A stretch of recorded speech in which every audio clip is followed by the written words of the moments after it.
Biodigester Ghana TV. In this video, we are going to walk through how to construct a biodigester using blocks, and more importantly, how to build it the right way so it lasts, works effectively, and gives the homeowner peace of mind. Many homeowners choose different types of biodigesters. Some prefer the precast systems, others use brickwork, but in this guide, we are focusing on constructing a strong, durable digester using blockwork. The preferred block is the 5-inch quarry dust block, but if you can only get 4-inch blocks, that will also work perfectly well. Before you start building anything, the first and most important step is selecting and preparing the site. You need to mark out the exact dimensions of the digester based on the type you want to build. It could be a standard family size, a medium unit, a large household unit, or even a commercial version. Everything depends on the number of users and the size of the property. Once your markings are done and the ground is cut to the right depth, you can begin construction. The first stage is the concrete base. A solid base is essential because this is the foundation that holds the entire structure together. When doing your base, always pay attention to where you stand while working. If the ground is clay, loose, or soft, add chippings first so the ground becomes firm enough for accurate work. When it's time for screeding, mix water properly to strengthen the base and help shape the right slope toward the leachate pipe. If your site is waterlogged or the water table is high, lay a thick black polythene sheet on the base. This prevents groundwater from seeping into the digester and disturbing the internal bed. Remember, matching the digester's depth to the water table is one of the most important rules of construction. You never want to hit the water table, and you also want enough slope for water to safely leave the digester when it separates inside. Once the concrete is set, begin laying the blockwork. Use a rope, level, and trowel to maintain straight lines and even layers. If you're not skilled in masonry, get a qualified mason because the finish matters not just for appearance but also for structural strength. A biodigester must be perfectly aligned and properly sealed so it can withstand long-term use underground. During the first coat of blockwork, you must leave space for the outlet pipe. This pipe is the leachate pipe and it carries filtered water out of the digester to the soakaway or drainage area. Install it immediately during construction, not after, to avoid chiseling through finished walls.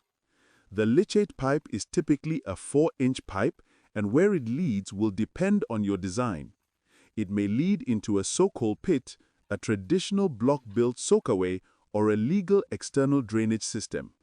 Whatever option you choose, ensure the pipe has a clear downhill gradient so water flows effortlessly out of the digester when it separates inside.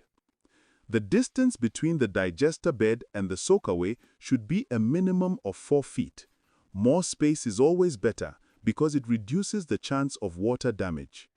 If you are constructing a drain flow system, perforate the base of the leachate pipe and lay chippings underneath so water can seep freely into the earth.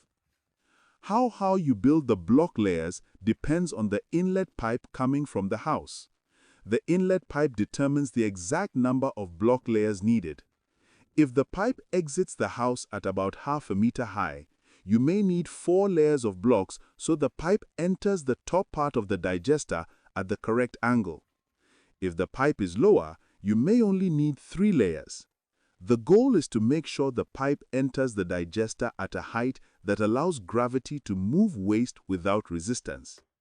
Sometimes, constructors do not coordinate with the plumber and build the digester blindly, only for the plumber to later complain that the inlet pipe cannot meet the digester opening. If this happens, simply leave the inlet point uncut until the plumber arrives. He can determine the right angle, chisel the block, and insert the pipe at the correct height for his toilet lines. This avoids mistakes that cause blockages or backflow. Once the walls are complete, prepare the Soakaway system. For most homeowners today, the traditional Soakaway is the safest and most effective option. It lasts longer, protects the environment, and prevents wastewater from being discharged through gutters, which can cause odor problems or neighbor complaints. If the land is good and drains well, build a soak-hole pit. Just make sure the leachate pipe is capped at the end with a vent cap so debris cannot enter and block the soakaway over time. Now it's time to prepare the digester bed. Screed the base inside the digester so the floor slopes gently toward the outlet pipe. Any stagnant water inside the digester is a problem because biodigesters rely on rapid separation. Wastewater must leave the bed immediately, and only the human waste should remain behind for decomposition. That is what keeps the digester odor-free and prevents maggots from developing, unlike septic systems where water and waste mix together. Once your screeding is done and your slope is correct, prepare the inlet pipes. Most houses have 1 or 2 toilet pipes, but large homes can have 3 or 4. Each pipe should enter at a comfortable angle without forcing you to run long pipe connections around the house. Multiple inlets are perfectly fine, and in fact, they reduce the chances of toilet paper getting stuck in long pipe runs. Now install the biodigester filter bed. This is the heart of the system. The porous slab sits on small block ledges inside the chamber. These new concrete porous slabs replace the old wire mesh designs and are much more durable. They allow wastewater to drip through the holes into the screening layer beneath, while holding the solid waste above for the microorganisms to break down. Since these slabs are concrete, they are not affected by detergents, bleach, or common household cleaning agents. After positioning the slabs, add the fiber materials on top of them, usually coconut husk or similar biodegradable medium. This layer helps with filtration and supports the biological process that breaks down the waste. Fill the bed evenly so the decomposition is efficient. When the bed is complete, place the top slab over the digester and seal it tightly with mortar. Make sure you do not cover the inlet pipe and that the entire slab is airtight. Biodigesters operate without oxygen, so they do not require a vent pipe on the unit itself. Any necessary venting should be done on the building's main plumbing system, not on the digester. Finally, install an inspection chamber on the soakaway line. This allows homeowners to check water levels and conduct servicing when needed. It also helps diagnose issues without having to break open the system. At this stage, your biodigester is fully constructed using blockwork, properly sized, properly sloped, properly sealed, and ready to perform the rapid separation and decomposition process it was designed for. Once the system is in place and covered, homeowners can enjoy long-term, odor-free, eco-friendly waste management without the need for sludge trucks or constant maintenance. Your next video will take you deeper into exactly how biodigesters work and how you can use them as a reliable option for managing human waste in your home.